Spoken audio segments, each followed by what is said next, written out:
فاطمہ 27 سال کی ایک عام سی لڑکی تھی۔ ٹھیک ٹھاک جاب، کار، پیارے والدین اور سب سے ضروری 5 وقت کی نماز پڑھتی تھی، لیکن اندر سے کچھ خالی سا تھا۔ جب بھی وہ نماز میں کھڑی ہوتی اس کا دل خالی لگتا، جیسے صرف فزیکل ایکشنز کر رہی ہو۔ اسے وہ حدیث یاد آنے لگی جب ہمارے نبی صلی اللہ علیہ وسلم نے فرمایا کہ قیامت کے دن سب سے پہلے جس چیز کا حساب ہوگا وہ نماز ہے۔ وہ تو نماز پڑھ رہی تھی، تو پھر ایسا خالی کیوں فیل ہوتا تھا؟ فاطمہ اپنی خالہ کے گھر دعوت پر گئی۔ وہاں پر عصر کا وقت ہوا، سب نے نماز پڑھی۔ فاطمہ نماز پڑھنے کے بعد جانماز پر ہی بیٹھ گئی اور اپنے خیالوں میں گم ہو گئی۔ یہ دیکھتے ہی فاطمہ کی خالہ اس کے پاس آئیں اور انہوں نے کہا، فاطمہ تم پریشان لگ رہی ہو۔ فاطمہ نے تھوڑا رکا اور پھر خالہ کو جواب دیا کہ خالہ میں نماز پڑھتی ہوں، وقت پر پڑھتی ہوں، ڈیلی پڑھتی ہوں، 5 وقت کی پڑھتی ہوں، لیکن پتہ نہیں کیوں مجھے کچھ فیل ہی نہیں ہوتا۔ دل بالکل خالی سا لگتا ہے، جیسے صرف اٹھنا، رکنا، کھڑے ہونا، سجدہ کرنا، صرف یہی نماز ہو۔ اس کی خالہ نے مسکراتے ہوئے کہا کہ بیٹا تم اکیلے نہیں ہو، بہت سارے لوگ ایسا فیل کرتے ہیں، لیکن سنو میں تمہیں ایک خاص کہانی سناتی ہوں جس کے بعد تمہیں اپنا جواب مل جائے گا۔ فاطمہ کی خالہ نے کہانی سنانا شروع کیا۔ انہوں نے بتایا کہ بہت سال پہلے میں ایک مسجد میں قرآن کی کلاس کرنے جاتی تھی اور وہاں پر مجھے ایک عورت ملی جو کہ میرے ہی ساتھ قرآن کی کلاس کرنے آیا کرتی تھی۔ وہ کافی سادی عورت تھی، زیادہ پڑھی لکھی نہیں تھی۔ میں اسے دیکھتی تھی کہ جب بھی وہ نماز پڑھتی تھی تو اکثر رویا کرتی تھی۔ ایک دن میں نے اس سے سوال کر ہی لیا کہ بتاؤ نماز میں کیا سوچتی ہو کہ رونے لگتی ہو؟ اس نے آنسو بھرے نگاہوں سے کہا کہ میں اللہ تعالیٰ کو اور سمندر کو سوچتی ہوں۔ میں حیران ہو گئی، سمندر؟ میں نے اس سے کہا اس کا مطلب کیا ہے؟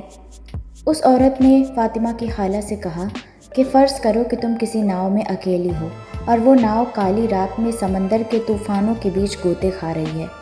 اس ڈراؤنی سچویشن میں تمہاری کیا حالت ہوگی؟ اس ڈر کے ماحول میں کیا تم اللہ کی مدد کے علاوہ کچھ اور سوچ سکتی ہو؟ نہیں نا؟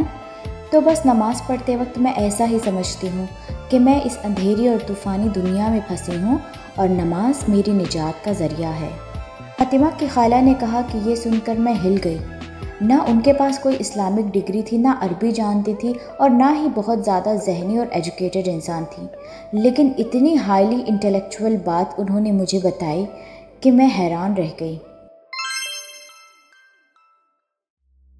فاطمہ کی خالہ کی کہانی سن کر فاطمہ کی آنکھوں میں آنسو آ گئے اور فاطمہ نے کہا کہ اب بس بہت ہو گیا خالہ، اب میں اپنی نماز کو ضائع نہیں ہونے دوں گی۔ آپ مجھے بتائیں سٹیپ بائی سٹیپ کہ مجھے کیا کرنا ہوگا جس سے نماز میں میرا دل لگے۔ فاطمہ کی خالہ نے فاطمہ کو 5 سمپل ٹپس دیے۔ پہلا، نماز سے پہلے خود کو پریپیئر کرو، آخری وقت پر مت بھاگو، اچھی طرح وضو کرو اور 1 منٹ چپ بیٹھو اور سوچو میں اللہ سے ملنے جا رہی ہوں۔ دوسرا، جو پڑھ رہی ہو اس کا مطلب سمجھو، ہر لفظ کا مطلب سیکھو۔ جب الحمدللہ رب العالمین بولو تو اسے فیل کرو کہ تم اللہ کا شکریہ ادا کر رہی ہو۔ تیسرا، ہر وقت وہی صورتیں مت ریپیٹ کرتی رہو، چھوٹی چھوٹی الگ الگ صورتیں یاد کرو تاکہ نماز آٹومیٹک نہ لگے۔ چوتھا، ایسے نماز پڑھو جیسے یہ تمہاری آخری نماز ہے۔ محمد صلی اللہ علیہ وسلم نے فرمایا جب نماز میں کھڑے ہو تو ایسے سوچو کہ یہ تمہاری آخری نماز ہے۔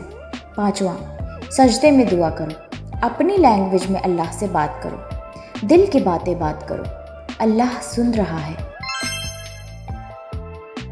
فاطمہ نے جب کچھ ہفتوں تک یہ سارے ٹپس فالو کیے تو فاطمہ نے فرق محسوس کرنا شروع کر دیا۔ دھیرے دھیرے ایک رات تہجد میں جب وہ سجدے میں گئی تو آنسو نکل گئے، غم سے نہیں کنیکشن سے۔ اس نے محسوس کیا کہ اب اس کی نماز صرف فرض نہیں ہے بلکہ یہ اس کا سکون بن چکی ہے۔ اگر آپ کی نماز پہ آپ کو خالی محسوس ہوتی ہے تو اس کا مطلب یہ نہیں ہے کہ آپ کا ایمان کمزور ہے، بلکہ اس کا مطلب یہ بھی ہو سکتا ہے کہ آپ کا دل اللہ کی طرف اور بھی زیادہ جانا چاہتا ہے، اور جب آپ اسے جانے دیتے ہیں تو نماز آپ کا سیف پلیس بن جاتی ہے۔